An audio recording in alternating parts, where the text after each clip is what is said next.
Hay personas que no tienen Instagram, que no tienen TikTok, que no abren Twitter desde hace años o que directamente nunca lo han tenido, y el mundo, en lugar de respetarles, les mira raro, les pregunta, pero ¿cómo es posible? Es que no te interesa nada. ¿Cómo te enteras de esas cosas? Se les trata como si fueran raros, como si les faltara algo, como si vivieran en una cueva. Pero hoy te voy a demostrar exactamente lo contrario, porque lo que voy a contarte en este vídeo no solo va a cambiar la manera en que ves a muchas personas, va a cambiar la manera en que te ves a ti mismo. Y mira ese gancho que acabas de escuchar, esa primera frase se queda corta, porque lo que viene a continuación es mucho más importante de lo que crees. No te estoy hablando solo de redes sociales, te estoy hablando de neurociencia, de dopamina, de cortisol, de cómo tu cerebro ha sido literalmente rediseñado sin que nadie te lo dijera. Te voy a hablar de un problema que afecta a casi el 100% de las personas que en este momento tienen un teléfono en la mano y que probablemente tú también tienes. Y ese problema tiene consecuencias que van mucho más allá de lo que imaginas. Pero lo importante es que a lo largo de este vídeo voy a ir dándote herramientas, perspectivas y respuestas. Y al final del todo, hay algo que necesito que escuches, algo que podría ser lo más valioso de todo lo que te digo hoy. Así que quédate, de verdad, quédate. Y antes de continuar, si este tipo de contenido te ayuda, si sientes que lo que escuchas aquí te hace reflexionar y te da herramientas para vivir mejor, suscríbete al canal. Es un gesto pequeño que a nosotros nos ayuda muchísimo a seguir creando. Y ahora sí, vamos al lío.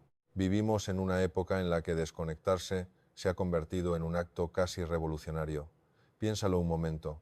Hace 30 años nadie tenía que decidir si desconectarse o no, porque sencillamente no había nada de lo que desconectarse. Hoy, en cambio, la desconexión es una decisión, y hay personas que la han tomado silenciosamente, sin hacer ningún anuncio, sin publicar un post de despedida, sin hacer ningún drama, simplemente no tienen Instagram, no tienen TikTok, no entran en Twitter, y probablemente tú conoces a alguna de esas personas, tal vez seas tú mismo, pero antes de hablar de ellas, necesito que entiendas algo.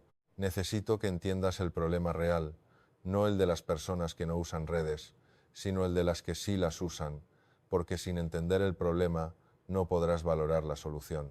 Y la solución en muchos casos son precisamente esas personas que decidieron no participar en todo esto. El problema es el siguiente: las redes sociales, tal y como están diseñadas hoy en día, no son un invento neutral, no son simplemente una herramienta de comunicación como lo fue el teléfono o el correo electrónico. Las redes sociales están construidas sobre un principio muy específico que los propios ingenieros de Silicon Valley conocen perfectamente y que en pocas ocasiones han reconocido en público. Están diseñadas para ser adictivas, no metafóricamente adictivas. Adictivas de la misma manera que puede serlo el tabaco, el alcohol o ciertas sustancias, porque actúan sobre el mismo circuito cerebral, el circuito de la recompensa, el sistema dopaminérgico. ¿Y qué hace la dopamina?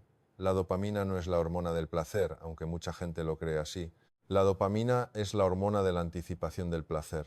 Es la hormona que te hace querer seguir buscando. Es la que te genera esa sensación de un poco más, un poco más. Y cuando abres Instagram y deslizas el dedo hacia abajo para ver si hay nuevas notificaciones, tu cerebro libera dopamina.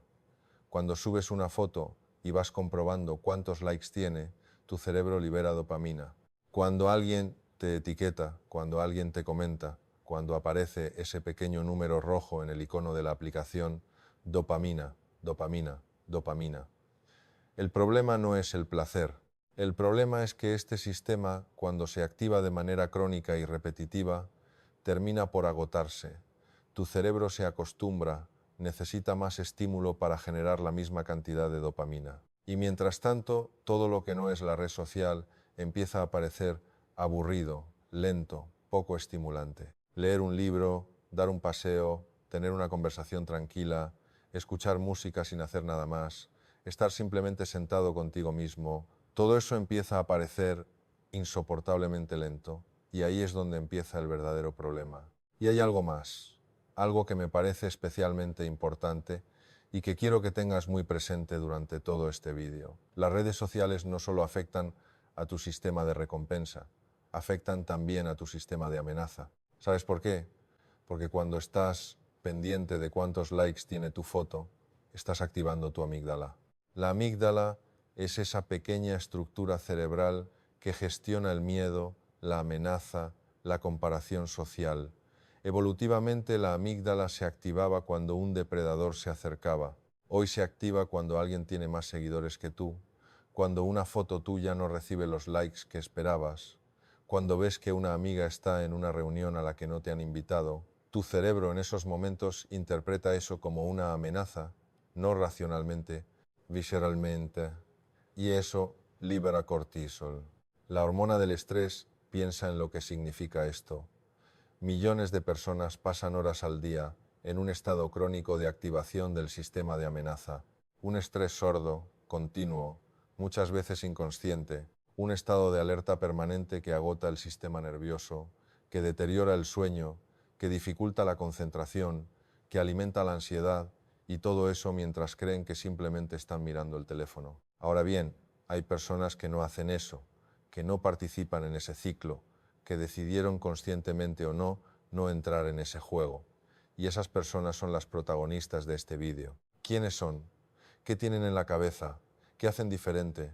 ¿Y por qué su manera de vivir podría enseñarnos algo profundamente importante?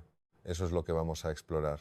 Cuando le cuento a alguien que hay personas que no tienen Instagram, lo primero que suele imaginar es a alguien mayor, quizás desconectado de la realidad, quizás introvertido hasta el aislamiento, alguien que no sabe cómo funciona la tecnología o que tiene miedo de usarla.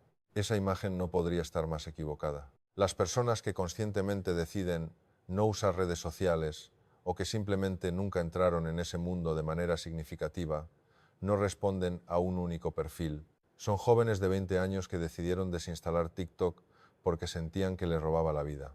Son profesionales brillantes de 40 que aprendieron a poner límites digitales cuando nadie les pedía que lo hicieran. Son personas de 50 que prefieren una conversación de 2 horas tomando café a coleccionar seguidores que no conocen. Son artistas, deportistas, escritores, ingenieros, maestros, médicos. No tienen un perfil único, pero sí tienen algo en común. Y ese algo es lo que más me interesa contarte. Lo primero que tienen en común es una relación diferente con el tiempo. El tiempo, para la mayoría de personas que usan redes intensivamente, es algo que se escapa, que se va sin que te des cuenta, que aparece fragmentado en trozos de 5 minutos, que se convierten en 1 hora sin que nadie haya tomado ninguna decisión consciente. Hay un término para esto, se llama ceguera temporal, y en el contexto de las redes sociales es un fenómeno masivo y documentado. Las aplicaciones están diseñadas precisamente para eso, para que pierdas la noción del tiempo. Las personas que no usan redes tienen, en cambio, una percepción del tiempo más continua, más presente, más consciente. No es que tengan más horas en el día, que todo el mundo tiene las mismas 24, es que sus horas están menos fragmentadas. Pueden pasar 2 horas haciendo algo sin haber mirado el teléfono. Pueden tener una conversación sin el impulso constante de revisar notificaciones. Pueden estar en una cena sin que su cerebro esté dividido entre la mesa y la pantalla. Y esa continuidad temporal, esa capacidad de vivir en bloques de tiempo más largos y coherentes, tiene un impacto enorme en la calidad de lo que producen, de lo que sienten y de lo que recuerdan. Y hablo de lo que recuerdan, porque esto es algo que me parece fascinante desde el punto de vista neurocientífico. La memoria episódica, es decir, la memoria de lo que nos pasa, de lo que vivimos, de las experiencias de nuestra vida, se consolida mejor cuando prestamos atención plena a lo que estamos haciendo. Cuando estás en un concierto, pero al mismo tiempo estás grabando para Instagram y pensando en cómo subirla, tu cerebro no está procesando esa experiencia de la misma manera que si simplemente estuvieras allí con todos tus sentidos presentes. Las personas que no fotografían para publicar, que no narran su vida en tiempo real para una audiencia, tienen memorias más ricas y consolidadas de sus propias experiencias. Viven más dentro del momento y menos desde fuera de él. Y hay algo que quiero que te quedes especialmente, porque lo veremos más adelante en profundidad, y es que estas personas tienen algo que en psicología llamamos locus de control interno más desarrollado, pero eso merece su propio espacio. Por ahora, sigamos conociendo a estas personas. Una de las cosas que más se les critica a las personas que no usan redes sociales es que están solas, que están aisladas, que se pierden las cosas. ¿Cómo te vas a enterar de lo que pasa? ¿Cómo vas a mantener el contacto con la gente? ¿No te sientes excluida? Estas preguntas las escucho constantemente y siempre me generan la misma reflexión. ¿Cuántas personas conoces que tienen 500, 1000, 2000 seguidores en Instagram y se sienten profundamente solas?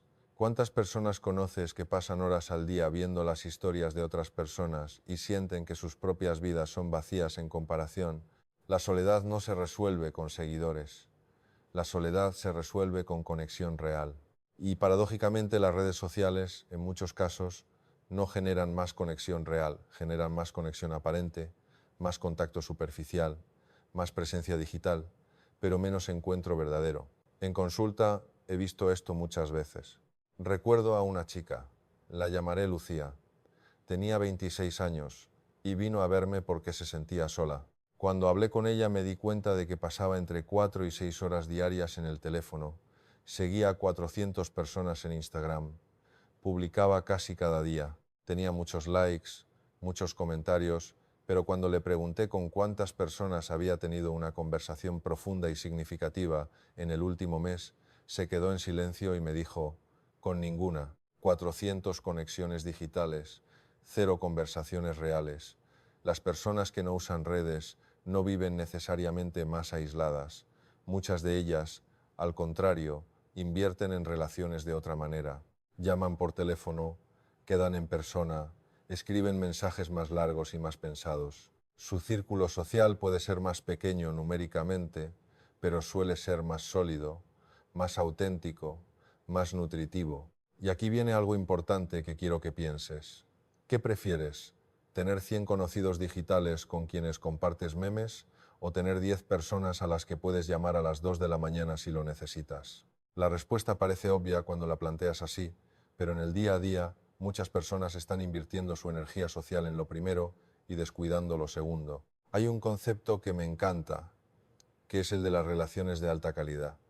No son las relaciones que acumulamos, sino las que construimos con cuidado, con tiempo, con presencia real. Y las personas que no están dispersas en el mundo digital suelen tener más energía y más presencia para invertir en esas relaciones de alta calidad.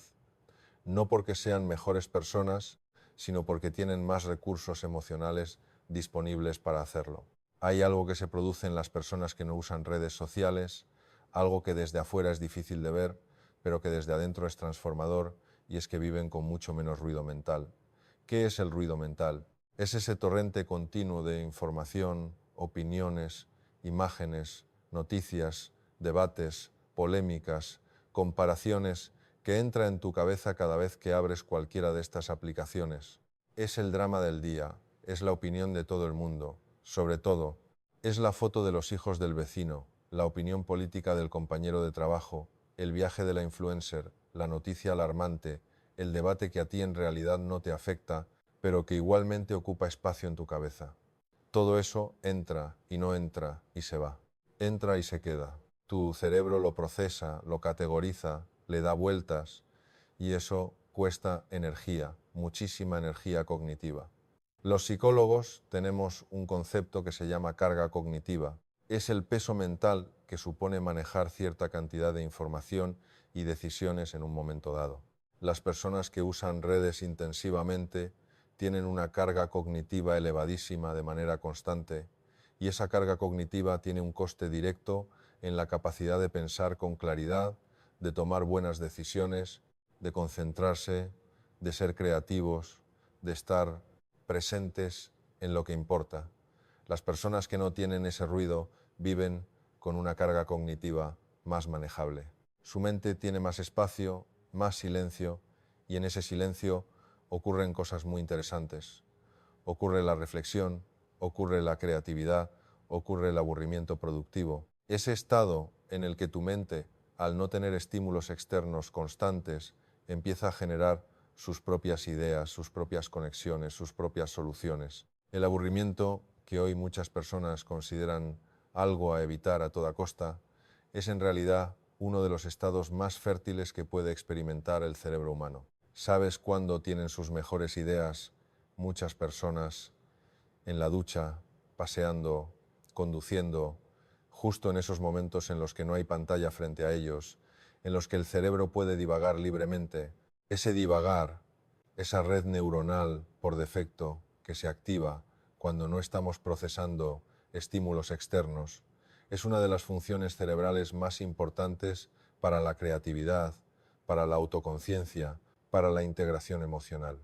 Y hay personas que la tienen casi completamente apagada porque desde el momento en que abren los ojos hasta que los cierran hay una pantalla frente a ellos.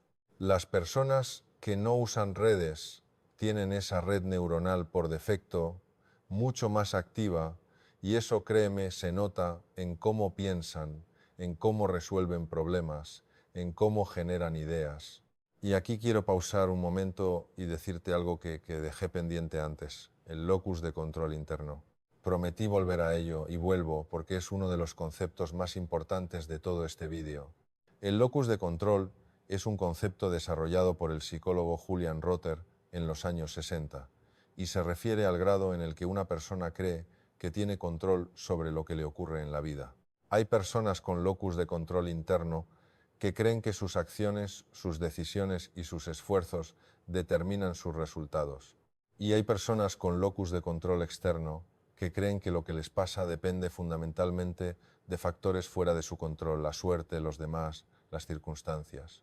El locus de control interno se asocia con mayor bienestar psicológico, mayor resiliencia, mayor motivación, mejores resultados académicos y profesionales y menor ansiedad. El externo se asocia con pasividad, mayor susceptibilidad a la depresión y mayor dependencia de la validación ajena. Ahora piensa en lo que hacen las redes sociales. Piensa en el acto de subir una foto y esperar a ver cuántos likes te da la gente. Tu estado de ánimo en ese momento no depende de ti, depende de lo que decidan hacer los demás con su pulgar. Piensa en publicar una opinión y quedarte pendiente de si la gente la aprueba o la critica. Piensa en comparar tu vida con la de los demás y sentirte bien o mal en función de esa comparación. Todo eso es un entrenamiento sistemático del locus de control externo. Tu bienestar, tu autoestima, tu sentido de valor propio quedan claro lo que deciden los demás, a los números, a la validación externa. Las personas que no usan redes sociales o que las usan muy poco no están sometidas a ese entrenamiento.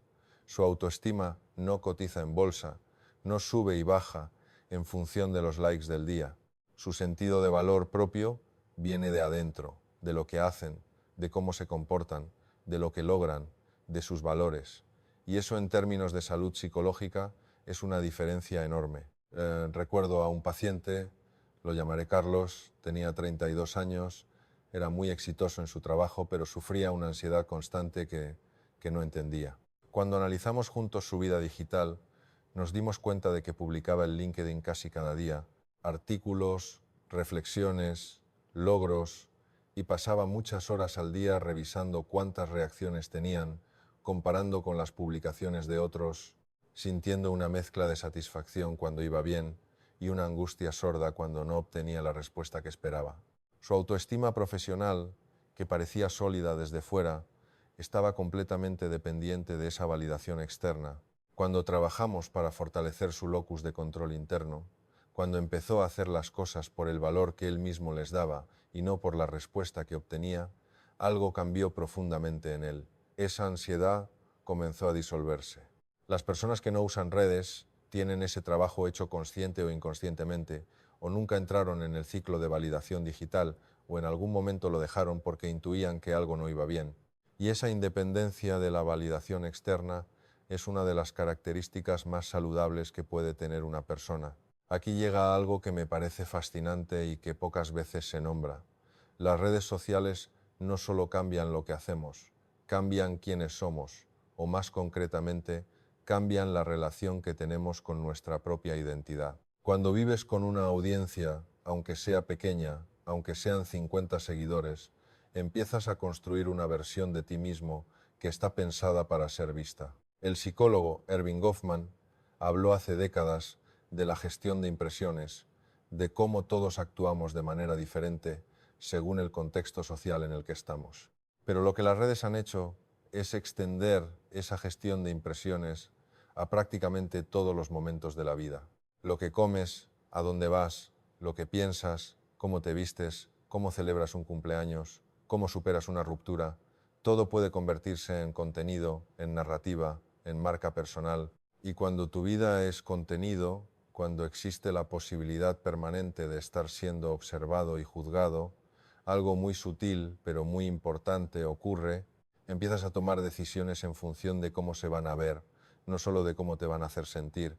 Eliges el restaurante que queda más bonito en foto, vas a ese evento no tanto porque te apetezca, sino porque quedará bien en las historias. Compartes esa opinión no tanto porque sea lo que realmente piensas, sino porque sabes que va a generar aprobación y poco a poco, de manera casi imperceptible, la brecha entre quien eres y quien muestras que eres se va agrandando. Las personas que no tienen audiencia digital, no tienen esa presión, pueden ser de manera más completa y más honesta, pueden ir a un restaurante que les gusta aunque sea feo, pueden pasar un fin de semana haciendo absolutamente nada y no sentir ninguna presión de justificarlo o documentarlo. Pueden tener una opinión impopular y simplemente tenerla sin necesidad de publicarla ni defenderla ante nadie. Pueden vivir para sí mismas y para las personas que les importan sin el filtro permanente de la audiencia. Y eso tiene un impacto directo en algo muy profundo que en psicología llamamos autenticidad. La autenticidad no es simplemente ser espontáneo o no tener filtros.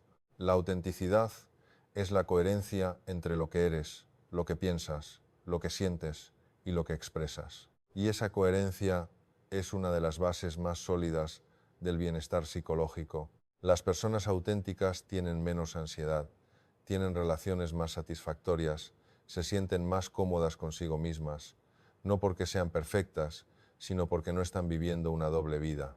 Y ahora sí vamos a lo concreto, porque una cosa es entender por qué es sano usar redes sociales y otra cosa es entender qué hacen estas personas con ese tiempo y esa energía que no están dedicando a las pantallas, porque no es que tengan más horas, es que las usan de una manera radicalmente diferente. Lo primero que suelo observar en estas personas es que leen más, y no hablo necesariamente de leer grandes tratados de filosofía o literatura clásica. Hablo de leer con calma.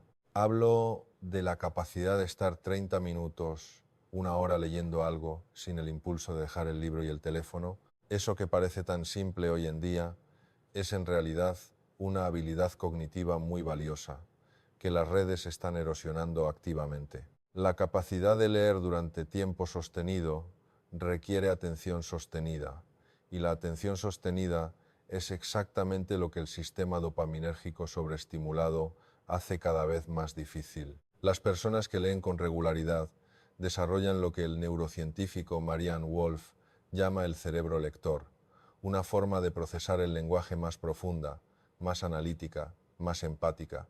La lectura literaria en concreto activa las mismas áreas cerebrales que se activan cuando vivimos experiencias reales. Es decir, cuando lees una novela buena, tu cerebro experimenta lo que experimenta el protagonista. Eso desarrolla la empatía, desarrolla la teoría de la mente, la capacidad de entender qué piensan y sienten los demás, desarrolla el pensamiento complejo. Son habilidades que no se desarrollan deslizando el dedo por Instagram. Lo segundo que hacen estas personas es con mayor frecuencia cultivar habilidades que requieren tiempo y práctica sostenida. Tocan un instrumento, pintan, cocinan de verdad, no para publicar, sino para disfrutar, hacen punto, hacen cerámica, practican algún deporte con constancia, aprenden un idioma, cultivan un jardín. Estas actividades tienen algo en común. Producen lo que un psicólogo muy reputado llamó flow, ese estado de flujo en el que estás completamente absorbido por lo que estás haciendo, en el que el tiempo parece detenerse y existe una satisfacción profunda y sostenida. El flow es una de las fuentes más poderosas de bienestar que existe y es exactamente lo opuesto a lo que producen las redes sociales, que generan un placer instantáneo, efímero y repetitivo. Lo tercero que hacen estas personas es pasear. Y sé que esto puede sonar trivial, pero no lo es.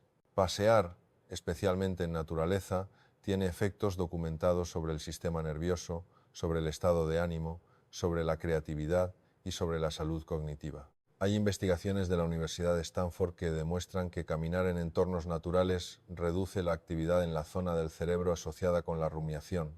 Ese ciclo repetitivo de pensamientos negativos que caracteriza a la ansiedad y la depresión. Las personas que no están mirando el teléfono mientras pasean, que simplemente caminan y observan y respiran, están haciendo algo extraordinariamente valioso para su salud mental. Y lo cuarto, y esto me parece especialmente importante, es que las personas que no usan redes sociales suelen tener una relación más directa con el aburrimiento. No lo evitan a toda costa, lo toleran. Y esa tolerancia al aburrimiento es una competencia psicológica muy importante que se está perdiendo a pasos agigantados.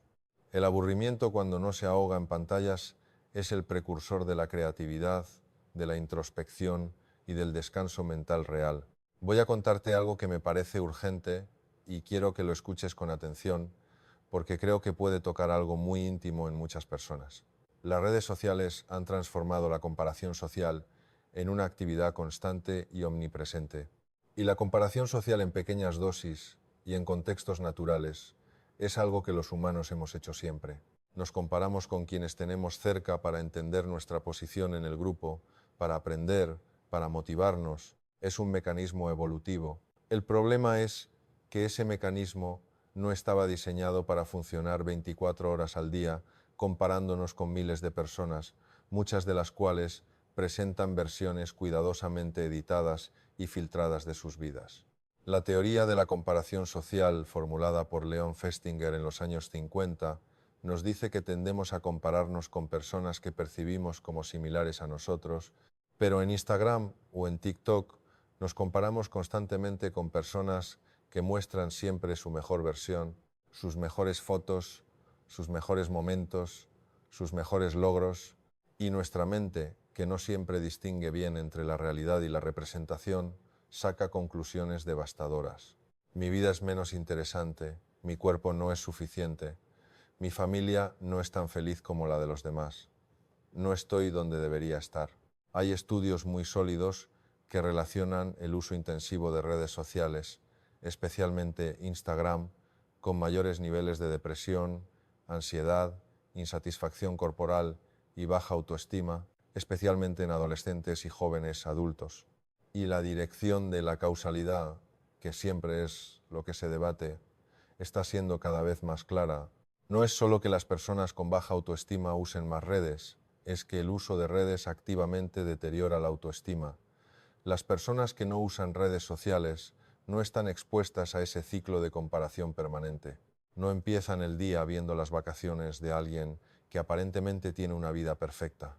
No terminan el día mirando el cuerpo de alguien que parece no tener ningún defecto. Viven en un mundo de comparaciones más limitado y más realista, donde la gente que le rodea es gente de verdad, con sus imperfecciones visibles, con sus dificultades reales, con sus malos días evidentes, y eso es extraordinariamente sano.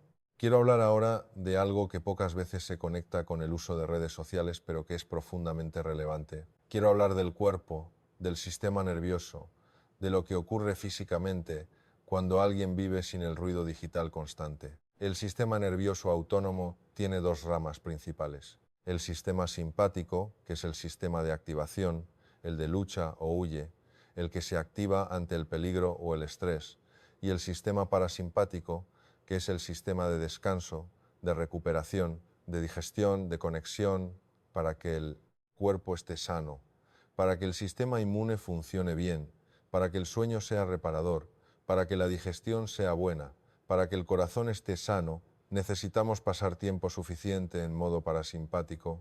El problema del estrés crónico, y ya hemos hablado de cómo las redes generan una activación crónica del sistema de amenaza, es que mantiene el sistema simpático encendido de manera continua, cortisol, adrenalina, vigilancia, y eso tiene consecuencias físicas documentadas. Peor sueño, peor función inmune, peor digestión, mayor riesgo cardiovascular, mayor inflamación sistémica. Las personas que no usan redes sociales especialmente si tampoco están expuestas a otras formas de estimulación digital constante, tienen un sistema nervioso más descansado. Literalmente no es una metáfora. Su variabilidad de la frecuencia cardíaca, que es uno de los mejores indicadores de la salud del sistema nervioso autónomo, tiende a ser mejor. Duermen más profundamente porque sus cerebros no están procesando estímulos digitales hasta el último momento antes de dormirse. Se despiertan con menos cortisol basal porque no han pasado la noche en un estado de activación difusa. Y hay algo que me parece muy práctico contarte aquí. Si tú no puedes o no quieres dejar las redes completamente, pero quieres experimentar aunque sea una parte de este beneficio, hay una cosa concreta que puedes hacer. No cojas el teléfono en los primeros 30 minutos después de despertarte y no lo cojas en la hora anterior a dormirte. Esos dos momentos, el despertar y el adormecer, son los más vulnerables neurológicamente. El cerebro en esos momentos está en un estado de plasticidad especial, más receptivo, más moldeable. Lo que entra en tu cabeza en esos momentos tiene un impacto desproporcionado en tu estado de ánimo y en tu nivel de activación del sistema nervioso. Las personas que protegen esos momentos duermen mejor, empiezan el día con más calma y terminan el día con más serenidad. Vamos a hablar de atención porque creo que la atención es el recurso más valioso que tenemos y el que más descuidamos. La atención no es infinita, es un recurso limitado que se agota. Cuando prestas atención a algo, necesariamente se la estás quitando a otra cosa. Y la pregunta que me parece más importante de todas las que podemos hacernos en relación con la vida digital es esta. ¿A qué le estás prestando atención? ¿Quién decide a qué le prestas atención? Porque si lo piensas en el mundo de las redes sociales, esa decisión no la tomas tú, la toma el algoritmo. El algoritmo decide qué ves primero, qué te genera más emoción, qué te engancha más tiempo. El algoritmo está optimizado para maximizar el tiempo que pasas dentro de la plataforma, no para maximizar tu bienestar, no para que vivas mejor, para que te quedes más tiempo. Y para eso utiliza un recurso muy específico, la emoción, el contenido que más emociones genera. Especialmente las emociones negativas como la indignación, el miedo y la envidia, es el que más atención capta. No es un accidente, es diseño. Las personas que no usan redes sociales recuperan el control de su atención, deciden ellas lo que merece su tiempo mental, leen lo que quieren leer, no lo que el algoritmo decidió que les iba a mantener más tiempo mirando la pantalla. Piensan en lo que quieren pensar, no en el tema del día que les fue inyectado mientras tomaban el café de la mañana. Y eso que parece algo pequeño es en realidad algo enorme, porque la atención que diriges determina en buena medida quién eres, qué construyes y cómo te sientes. William James, uno de los padres de la psicología moderna, escribió algo en el siglo XIX que me parece más relevante hoy que cuando lo escribió. Dijo que la capacidad de traer de vuelta voluntariamente la atención dispersa es la raíz del juicio, del carácter y de la voluntad, y que una educación que mejorase esa capacidad sería la educación por excelencia. Las personas que no están entrenando sistemáticamente su distracción, que es lo que hacen las redes, tienen más facilidad para mantener esa atención voluntaria, y eso en todos los ámbitos de la vida marca una diferencia enorme. Hay algo que prometí explorar y quiero hacerlo ahora, el aburrimiento, porque creo que nuestra relación con el aburrimiento es uno de los termómetros más reveladores de nuestra salud psicológica. Vivimos en una cultura que ha declarado la guerra al aburrimiento. Cada segundo vacío debe llenarse. En la cola del supermercado miramos el teléfono, en el ascensor miramos el teléfono, esperando a alguien en un café miramos el teléfono, en el baño miramos el teléfono. El aburrimiento, ese estado en el que no hay ningún estímulo externo ocupando nuestra atención, se ha convertido en algo que evitamos de manera casi instintiva. Pero el aburrimiento tiene una función neurológica real y muy importante. Cuando estamos aburridos, cuando no hay ningún estímulo externo que ocupe nuestra atención, el cerebro activa lo que se llama la red neuronal por defecto. Esta red, que incluye entre otras áreas la corteza prefrontal medial y el hipocampo, es la que se encarga de procesar experiencias pasadas, de anticipar el futuro, de generar ideas nuevas, de reflexionar sobre uno mismo, de construir narrativa personal. Es, en cierta manera, el modo en el que el cerebro se organiza y se integra cuando no está procesando el mundo exterior. Las personas que nunca se aburren, que siempre tienen un estímulo frente a ellas, están privando a su cerebro de este procesamiento fundamental. Y los efectos son visibles: menor creatividad, menor capacidad de reflexión, mayor sensación de vacío existencial, mayor dificultad para conocerse a uno mismo. Sí, para conocerse a uno mismo, porque el autoconocimiento no ocurre mientras miramos las fotos de los demás. Ocurre en los momentos de quietud, de aburrimiento, de silencio interior. Las personas que no usan redes sociales se aburren más.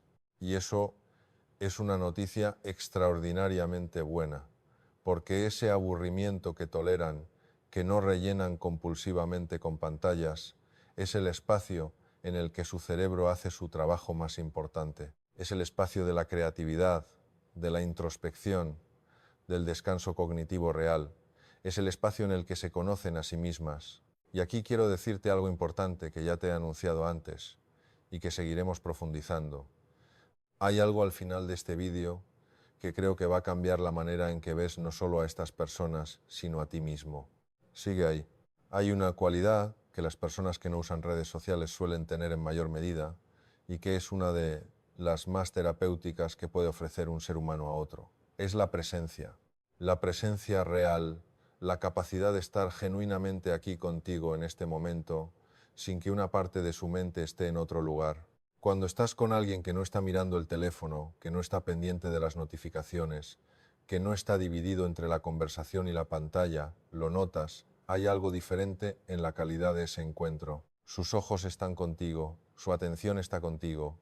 Puedes decir algo y sentir que realmente fue escuchado, y eso que debería ser lo más básico de toda relación humana se ha vuelto algo escaso y preciado. En psicología hablamos de la presencia terapéutica como una de las variables más importantes en el éxito de cualquier proceso terapéutico. No las técnicas, no las teorías, no los protocolos, la presencia del terapeuta, la calidad de la atención que dedica a la persona que tiene enfrente. Y lo mismo ocurre en las relaciones ordinarias. La gente no necesita que estés disponible las 24 horas en el teléfono, necesita que cuando estés presente realmente lo estés. Las personas que no usan redes suelen ser presencias más completas, no porque sean más inteligentes ni más generosas, sino porque su sistema nervioso no está en ese estado de vigilancia dividida que caracteriza a las personas que viven pegadas al teléfono. Pueden estar en una conversación sin una parte de su atención flotando hacia la pantalla. Pueden estar en una cena sin el impulso de documentarla. Pueden estar contigo sin tener que contárselo a nadie. Y esa presencia, que parece un rasgo individual, tiene un impacto colectivo. Las familias en las que alguno de sus miembros no usa redes intensivamente suelen tener más momentos de conexión real. Los amigos de personas digitalmente desconectadas suelen sentirse más escuchados y más valorados en sus encuentros. Hay algo contagioso en la presencia real, como hay algo contagioso en la distracción. Quiero hablar ahora de algo que afecta especialmente a jóvenes y adolescentes, pero que en realidad nos afecta a todas las edades. Quiero hablar de cómo las redes sociales han transformado la relación que tenemos con nuestra propia imagen. Las redes sociales han creado un tipo de autopercepción que no tiene ningún precedente histórico. Nunca antes, en la historia de la humanidad, el ser humano había tenido acceso a tantas imágenes de sí mismo publicadas para ser juzgadas por otros, con la posibilidad de obtener retroalimentación cuantificada en tiempo real sobre lo que parece su aspecto. Esto es absolutamente nuevo y nuestro cerebro, que evolucionó en un entorno completamente diferente, no está equipado para manejarlo sin consecuencias. Cuando subes una foto y obtienes muchos me gustas, tu cerebro registra aprobación. Cuando obtienes pocos, registra rechazo. Y esa retroalimentación constante sobre tu imagen, cuando se repite miles de veces a lo largo de años, moldea profundamente la relación que tienes contigo mismo.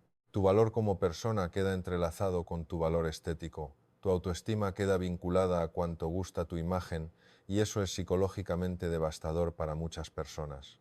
Las personas que no publican imágenes de sí mismas, que no exponen su aspecto a la evaluación pública constante, tienen una relación con su imagen corporal que se construye de manera diferente, más interna, más ligada a cómo se sienten en su cuerpo que a cómo se ven desde fuera, más vinculada a lo que su cuerpo puede hacer que a cómo aparece en una foto.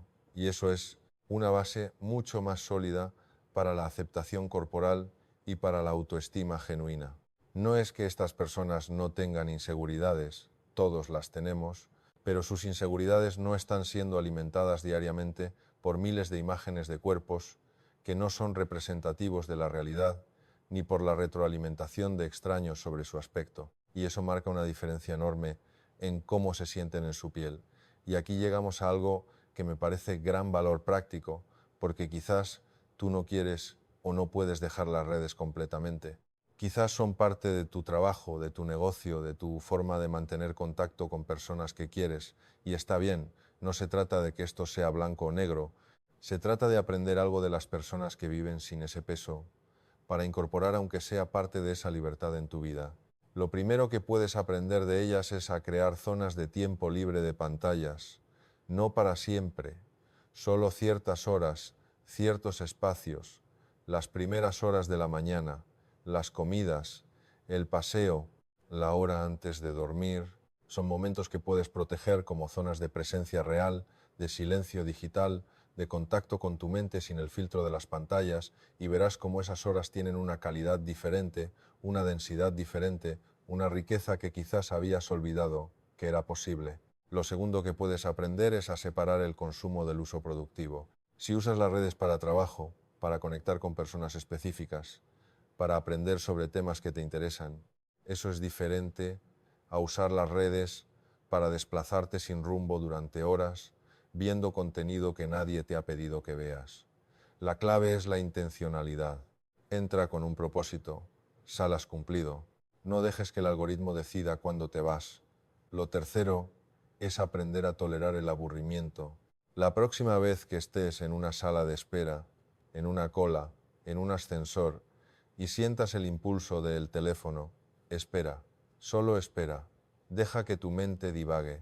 Observa lo que aparece. No tienes que hacer nada con ello.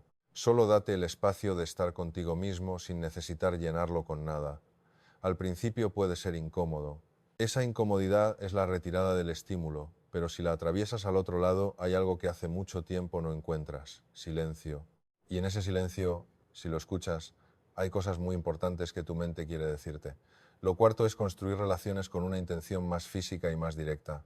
No solo mandando mensajes, no solo poniendo likes a las fotos de las personas que quieres, sino llamando, quedando, mirando a los ojos, poniendo el teléfono boca abajo cuando estás con alguien que importa. Esas personas que no usan redes sociales nos recuerdan que la conexión real ocurre en presencia, no en pantalla. Y aquí llegamos al final. Y sí, era esto lo que te anuncié al principio y que quería guardar para el final porque necesitabas todo el contexto anterior para entenderlo de verdad. Las personas que no usan redes sociales o que las usan muy poco no son simplemente personas que evitan una herramienta, son en muchos casos personas que se conocen mejor, que tienen una relación más íntima y más honesta consigo mismas. Y eso no es un detalle menor, es quizás lo más importante de todo. Vivir sin audiencia te obliga a preguntarte algo que pocas veces nos preguntamos en el mundo de las redes. ¿Qué quiero yo realmente cuando nadie está mirando? ¿Qué me gusta? ¿Qué me hace sentir bien? No lo que hace que mi foto quede bien, no lo que genera más engagement, no lo que los demás esperan de mí. ¿Qué quiero yo? Esta pregunta, que puede parecer simple, es en realidad una de las más difíciles y más importantes de toda la vida humana.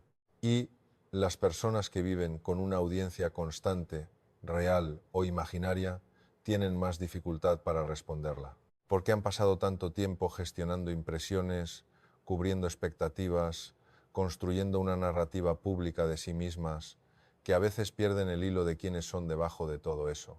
Las personas que no tienen ese peso, que no tienen que gestionar ninguna imagen pública, que no se deben nada a ninguna audiencia, tienen más facilidad para encontrar ese hilo, para saber qué les gusta y qué no, para tomar decisiones alineadas con sus valores y no con lo que queda bien publicado, para vivir hacia adentro, hacia lo que tiene significado, hacia lo que llena de verdad. Y esto conecta con algo que es central en toda mi práctica clínica y en toda mi manera de entender la vida. La felicidad no está en la aprobación externa. Nunca estuvo ahí y nunca estará. La felicidad, ese estado de bienestar profundo y sostenible que todos buscamos, viene de dentro, viene de la coherencia entre quién eres y cómo vives, viene de las relaciones auténticas, viene de los propósitos que tienen sentido para ti, viene de los momentos de presencia real, viene del silencio en el que te reconoces. Las personas que no usan redes sociales, muchas veces sin saberlo, sin haberlo leído en ningún libro de psicología, están viviendo más cerca de esa fuente, no porque sean mejores que nadie, no porque hayan alcanzado ningún estado de iluminación, sino simplemente porque han retirado algo que estaba entre ellas y su propia vida.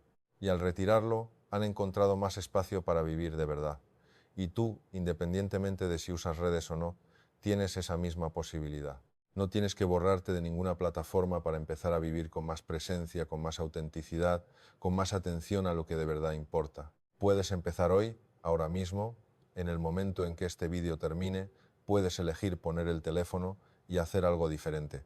Puedes mirar a alguien que quieres, puedes salir a caminar, puedes quedarte en silencio contigo mismo 5 minutos. Ese gesto pequeño, ese momento de elegir presencia sobre pantalla, de elegir vida sobre contenido, es exactamente el mismo gesto que hacen esas personas que no usan redes y tiene el mismo efecto aunque sea durante unos minutos. Tu sistema nervioso descansa, tu atención se recoge, tu mente respira y tú, aunque sea por un instante, vuelves a ser el protagonista de tu vida en lugar del espectador de la vida de los demás. Eso es lo que quería contarte hoy.